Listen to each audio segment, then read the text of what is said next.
Questions 40, 41, and 42 are asking us to evaluate. So I'm going to set these all equal to a question mark, but if you wanted to set them all equal to x, you could do that as well. And I'm doing that so that I can transform them all into their equivalent exponential form, because then I'll be able to solve for them.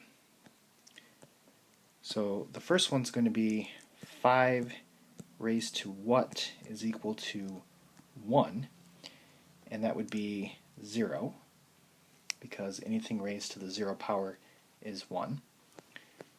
This will be 3 raised to what is equal to 3 raised to 7, and that would just be 7. And then for 42, 49 raised to what is equal to 7. Well, we're trying to change from 49 to 7, so essentially we're taking the square root, and that is 1/2 as an exponent.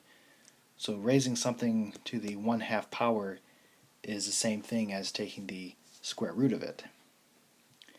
So this really leads to some properties of logarithms.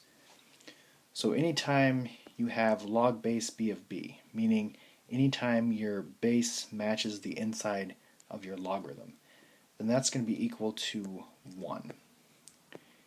If you have log base b of 1, meaning anytime you have 1 on the inside of the logarithm, it has to be equal to 0.